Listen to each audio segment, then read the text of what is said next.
Objectif, c'est la confiance en soi, estime de soi, la peur de possiblement échouer, la peur d'abandonner avant d'avoir des résultats. Qu'est-ce qui fait qu'on peut l'avoir et comment on peut faire pour s'assurer d'augmenter sa confiance, augmenter son estime, augmenter le fait de plus avoir peur d'abandonner.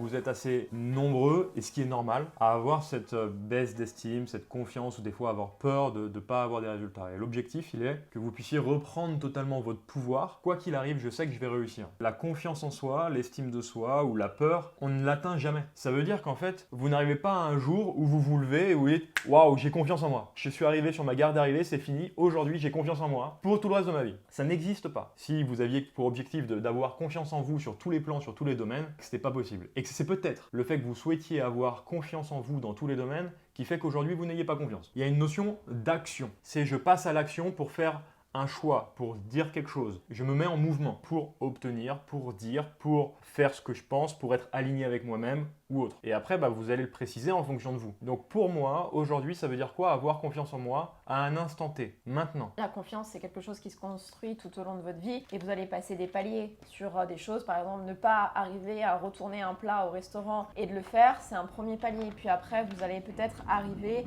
à demander autre chose et puis autre chose et de le faire peut-être devant plus de personnes. Et ça va continuellement grandir au fur et à mesure. C'est pour ça que la confiance en soi, comme disait Étienne, c'est pas quelque chose de acté en disant c'est bon, j'ai confiance en moi et c'est fini. Non, parce que ça vous débloque des portes à chaque fois sur d'autres mondes. Parce que vu que vous n'arriviez pas à faire un palier, vous n'avez pas conscience de tout ce qu'il peut y avoir après au-dessus. Et c'est comme un jeu vidéo, hein, c'est hop, j'ai passé mon palier, j'ai passé mon niveau, tac, je découvre d'autres choses. Ah Yes. bah là, tiens, je peux aussi aller là-dessus et faire ça. Donc il y a plein de choses que vous allez découvrir sur vous. Je vous le souhaite parce que c'est juste un kiff de vous dire, tiens, j'aurais jamais pensé faire ça et en fait, j'en suis capable et je fais encore beaucoup mieux, quoi. Si vous avez ce fantasme-là dans votre tête de vous dire, tiens, la confiance en soi, je veux l'atteindre et une fois que je l'aurai atteint, je serai plus heureux, je m'aimerai davantage ou quoi, vous allez jamais y arriver parce que c'est peine perdue, c'est pas comme ça que ça fonctionne et c'est pas possible en fait. C'est un travail de tous les jours, dans le sens où voilà, si j'ai envie d'avancer dessus, j'avance dessus. Si des fois j'ai envie de me laisser tranquille, j'ai le droit de me laisser tranquille aussi. Hein. Gardez ça en tête parce que sinon après vous allez courir après quelque chose qui n'est pas possible d'atteindre. Des fois on va mettre sur un piédestal quelqu'un justement parce qu'on croit qu'il a hyper confiance en lui, que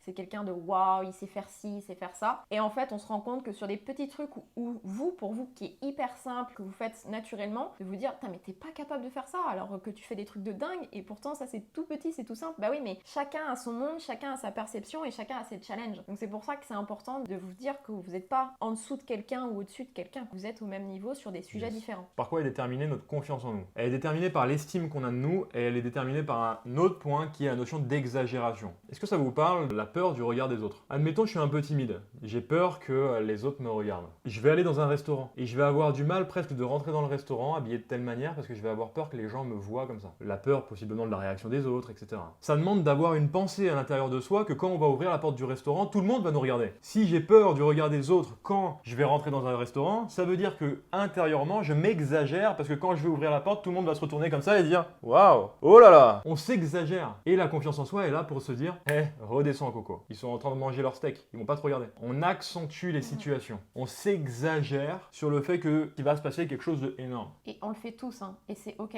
c'est humain, c'est normal. Et justement, c'est de reconnaître cette partie de vous quand vous le faites et d'aimer. Parce que si vous aimez pas la partie de vous qui fait ça quand vous exagérez, ça va poser problème justement dans l'estime de soi et l'amour de soi. Si je m'exagère au travail et que je veux que tout soit nickel, tout soit parfait ou qu'il y ait de l'impact chez les autres, la confiance en soi va être plutôt complexe. Par contre, si je décide de faire du mieux que je peux en fonction de mes compétences et que je sais que je vais évoluer quoi qu'il arrive en fonction et que s'il y a un problème, ça va me permettre d'apprendre, ça va mieux. C'est juste d'en prendre conscience que ah tiens, là je me rendais pas compte que d'habitude je faisais ça et je suis dans l'exagération. Et en fait de juste d'en prendre conscience déjà, ça va vous permettre d'avancer sur vous et de comprendre encore plus comment vous fonctionnez et quels sont les enjeux pour vous, sur quoi vous devez travailler. L'exagération du travail. Je m'exagère quand je veux possiblement tout réussir, mais aussi réussir mieux que les autres. Me dire que je suis waouh, que je suis quelqu'un de super bon. Et dans ce cadre-là, on va avoir cette partie de confiance qui va être très complexe à avoir. Parce qu'on s'exagère nous-mêmes. Pourquoi on s'exagère? On va sur un endroit qui n'est pas si important pour nous que ça. Et l'objectif, il est de se recentrer. C'est quoi qui est vraiment important? Et après, attention, la partie exagération est une partie de la notion de confiance. Il n'y a pas que la notion d'exagération. La notion de s'estimer assez. L'estime de soi, et quand on s'estime suffisamment, on a plus facilement confiance en soi. À l'inverse, c'est très compliqué d'avoir confiance en soi si on n'a pas d'estime de soi. L'estime de soi, c'est la valeur que je me porte, que ce soit les compétences ou autres, c'est ce qui va permettre de déterminer notre valeur. L'estime de soi, entre guillemets, ça n'a rien de plus qu'un iPhone, ça coûte 1000 €, un PC, ça en coûte 2000, et moi, combien je vaux en fait. Ça, c'est l'estime de soi. Si on va plus loin, cette personne-là a plus de valeur que moi. Waouh, tout ce qu'il effectue, il est génial, et on le met sur un piédestal, ça signifie qu'en fait, il aurait plus de valeur que moi. Lui, c'est un iPhone, moi, je suis un Samsung. Désolé pour ceux qui ont des Android. Ça, c'est la valeur qu'on se porte. Quelle est ma valeur? Qu'est-ce que j'ai comme valeur? L'estime de soi, c'est la valeur que tu te donnes, et la confiance en toi, c'est le passage à l'action que tu vas t'autoriser à faire quelque chose. Et l'objectif pour nous derrière, ça va être d'aller voir pour comment augmenter notre valeur. Et c'est très lié du coup à l'amour de soi. C'est la notion d'amour de soi dans toutes nos dimensions. Vous ne pouvez pas aimer que les parties positives de vous et ne pas aimer les parties négatives. Ça fait partie de vous, et c'est aussi toute la beauté de la chose, c'est de voir quand on aime moins notre partie qui apparaît, et c'est juste de la reconnaître et de le dire ok, en fait,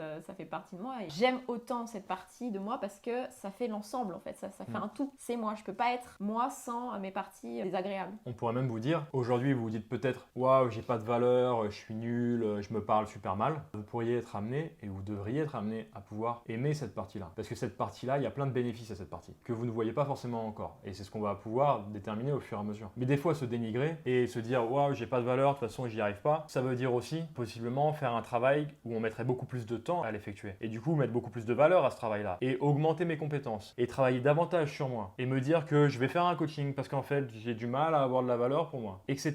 Et donc, c'est cette partie-là qui nous pousse des fois à passer à l'action. Et que si on n'avait pas cette partie-là au début, et ben peut-être qu'on se dirait j'avance pas. Donc il y a des bénéfices. Attention, j'ai pas dit que si vous l'aviez pas, il y aurait pas forcément eu d'avantage, ou que si vous la laissez partir des fois et que vous mettez de la valeur, et ben il y aurait plus d'avantage derrière. On n'a pas dit ça. On a dit à un instant T, ça vous sert, et c'est de le reconnaître.